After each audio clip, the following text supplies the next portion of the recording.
Hi guys, welcome! In this video, we'll take a look at the big changes coming in this month's patch update. We'll have the brand new Khalitzburg hero class, the final chapter of Tears of the Tyrant main story quest, and a bunch of other tweaks and optimizations. This huge update will drop after the scheduled maintenance patch in C, Global, and EU servers this month of June. Alright, without further ado, let's begin. First, we have the arrival of the brand new Khalitzburg hero class. The Rose Knight Khalitzburg is a reliable class in both offense and defense, as she can deal significant amounts of physical skill damage while inflicting abnormal statuses on surrounding enemies. You can unlock Khalitzburg by reaching the Tier 3 Rune Knight job and using a job change voucher in the hero class interface. We already discussed the skills and the two PvE DPS builds of Khalitzburg in my previous videos. If you haven't watched those yet, I have the videos linked in the description box below. Up next, we have the fourth and final phase of the Tears of the Tyrant main story quest. Players who've completed the Traitor in the Dark quest can proceed to the Throne Room to accept the Elf in the Garden quest. Completing this quest will grant a start of the White Knight's costume. Up next, the progress cap for Phantom equipment will be expanded from 30% to 50%. This allows players to take full advantage of the stats and Tier 5 effects of gears in the Phantom equipment slots. Upgrading the Phantom progress from 30% to 50% requires 40 primary ores, 40 intermediate ores, and 80 advanced Phantom magic power ores. This new material can be acquired by clearing the newly added normal and elite difficulty tree levels in Secret Realm of Phantom. The new difficulty follows the same mechanics as lower difficulties but features a different series of elements and tougher monsters. The raid function will be unlocked after clearing it the first time each week. You can get a maximum of 20 advanced Phantom magic power ores per week upon clearing Elite Tree difficulty, meaning it will take 4 weeks to be able to upgrade a single Phantom equipment to 50%. This new difficulty level will also come with new achievements that grant additional base HP and attribute bonuses upon completion. Up next, we have various class balance adjustments that are aimed to buff less popular job classes, such as Divine Avenger, Arcane Master, and a lot more. If you've missed a previous discussion regarding all these job balance changes, please watch this two-part series using the links in the description box below. Up next, we have 3 new cards added to the game. First, the Rose Knight card can now be crafted in King Quarry. It is a headwear card that boosts max HP by 10% and damage to bleeding targets by 10%. It also has a 33% chance to inflict a 10-second bleed status on enemies that deal damage to you. Thus, it will synergize well with jobs that deal more damage to bleeding targets, such as Gunslinger, Ninja, and the new Khalitzburg hero class. To craft this card, you'll need 1 Archangeling card, 1 Scarecrow star card, and 1 Familiar star card.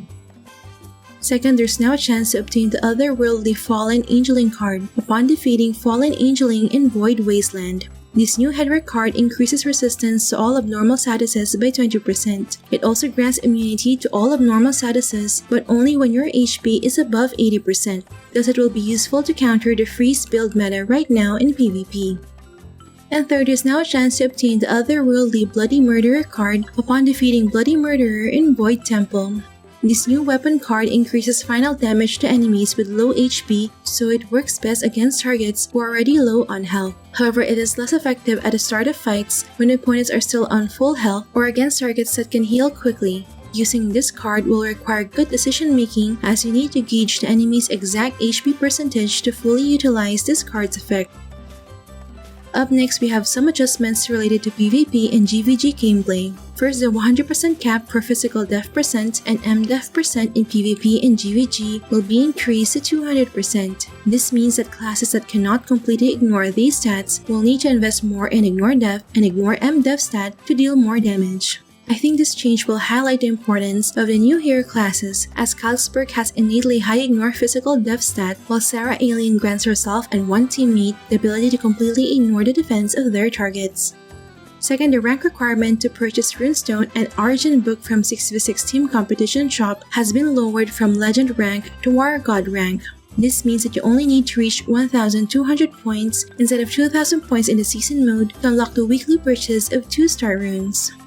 Third, you'll now be able to purchase a new GVG Season Gear Chaos Protection Season from the Guild Vending Machine. This new back item converts your armor element to Fire Level 2, reduces fire damage taken by 30%, and boosts AA damage reduction by 20%. Thus, is an indirect nerf to Jormungandr and other fire-based DPS in GVG. Up next, a cross-server function for the exchange will be enabled for players on Port City. This means that they can now trade in the same exchange with players from Midnight Party, Memory of Fate, and Valhalla Glory servers. Up next, we have various quality of life adjustments and optimizations.